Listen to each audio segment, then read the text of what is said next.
Hello everyone, welcome to One Connected Love. I'm Daniel. And I'm Christina. And we're true twin flames in union.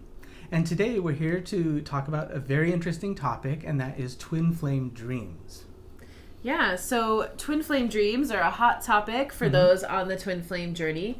Daniel and I both experienced twin flame dreams when we were, healing separation in our union, and we still, in union, being together, we still have dreams about each other, and it really helps us uncover hidden blocks in our connection. And so, we're going to talk a little bit about, the hidden secrets and the deeper meanings behind twin flame dreams.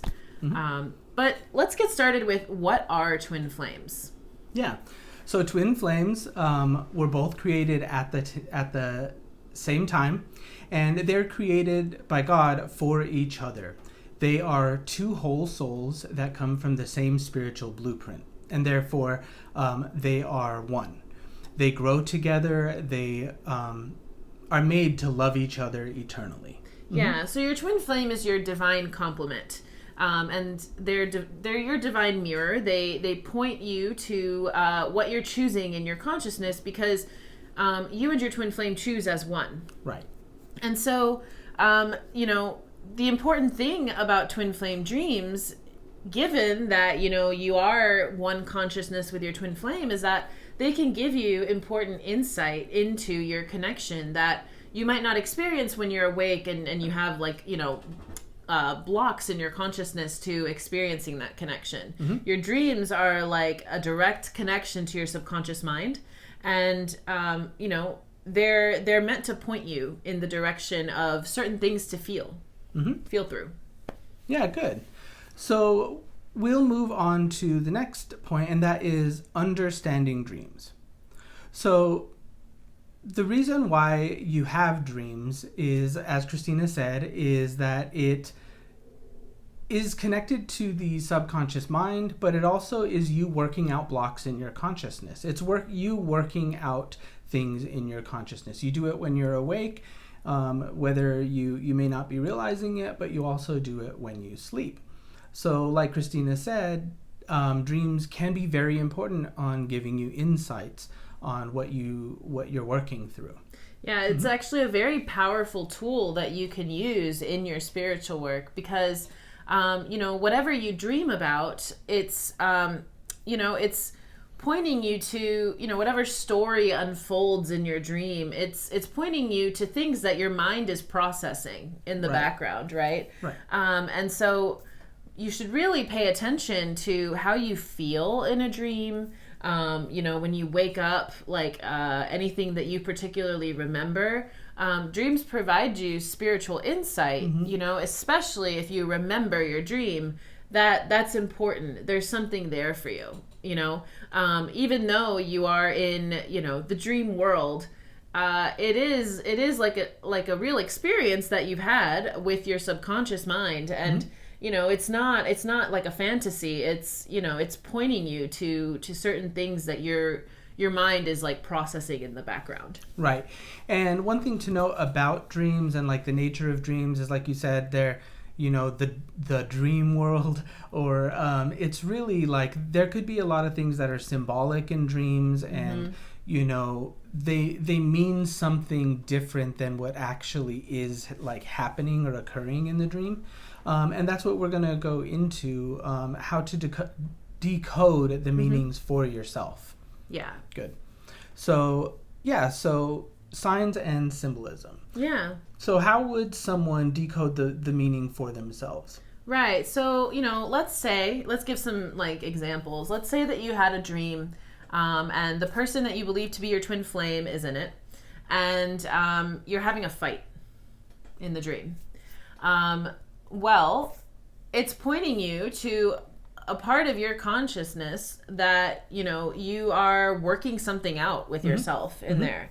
And so when you wake up, maybe you wake up and you don't feel so good about the dream that you had.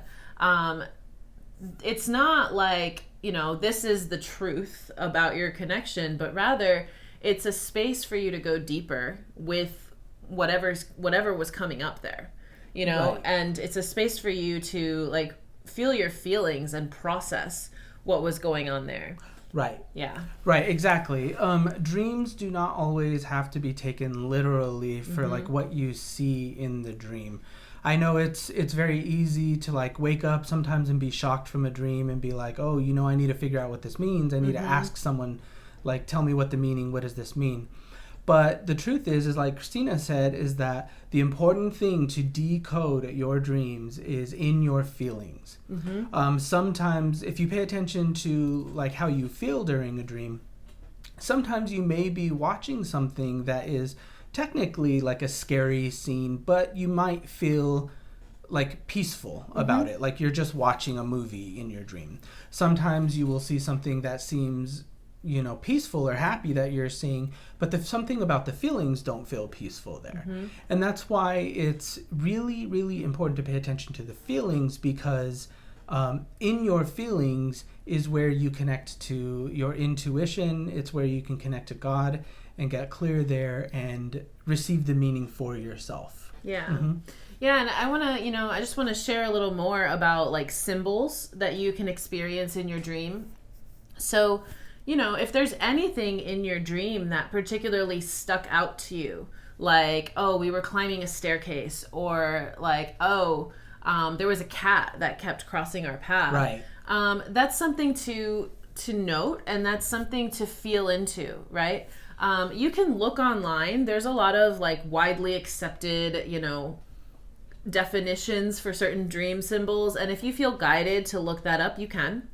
But the most important thing, of course, is how you felt about it, the feelings that were brought up by that symbolism. Also something to kind of look at is like if it's daytime or nighttime in your dream, and how you felt about that. Like all those things are they're pointing you to feelings that maybe like, during the day when you're going about your day, you might not be super conscious of. But if it's coming up in a dream, and especially if it comes up repeatedly, that's something to look at. Yeah, exactly. And I'll just give a brief example of a dream that I had, where in the dream it was just that, where me and Christina were like fighting, and Christina wasn't like listening to anything that I was saying, and I was like trying to argue my side of the story essentially. And basically the dream resulted with like Christina leaving, and I woke up and I was like, well, that dream was like, what the heck was that? But when I fell into the feelings of the dream, it was really about me feeling powerless in a way. And it was really just a block. It was just feelings that I needed to work through about feeling powerless. So I used the mirror exercise. I fell into the powerless space, and I loved myself there and felt better about it. And that's just an example of like how to interpret dreams through your feelings. Yeah.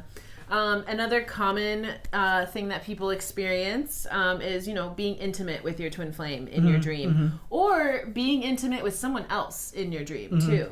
And all of those things are, important things to feel through, right? Like really it's just pointing to your connection with your twin flame. Anytime that, like, basically, like, your twin flame is like your one true love. They're your true lover. Right. So whenever you're experiencing them coming, like, their energy coming across as, like, a different person, it's just pointing to a space where you're working something out in your consciousness. It's not something that you need to be alarmed about. Or sometimes people will, dream about their false twin flame, or like an ex. Right. It's something you're processing in your consciousness. It's not something to be like alarmed about. It's that maybe this person in your mind symbolizes some kind of energy, like some upset, yeah. And it's just an invitation to feel through it and process it deeper. And you can use the mirror exercise to do that. Yeah, exactly. Good. So how does that feel good to you? That feels good to me. Something a practice that you could get into if you're interested in really beginning to develop a relationship with your dreams, and like beginning to use it as a spiritual tool in addition to the mirror exercise, is you could take some time when you get up in the morning and feel like, like right as you're getting up, when you're like still kind of like in that in between state, you can just feel into your feelings, like what feelings are coming up as you as you're waking up, and write your dreams down, journal them, put them in the context of like anything else that's going on in your life, and like begin to develop a relationship with your dreams. Yeah, exactly. That I like the journaling idea, because sometimes, like, when you wake up from a dream, you might still be attached, like jarred from whatever you were dreaming, or like unsure, or just groggy even, or sleepy. And you write those dreams down, you can revisit them later, and then reconnect with the feelings that you were feeling in the dream, and then move through those with the mirror exercise. And I think that's a really powerful tool to getting clear on what the meaning is for you. And I also think it's empowering, because it allows you to discover more about yourself on your own with God inside. And I think it's really, really helpful with helping you develop your discernment. Yeah, for sure. Yeah. So,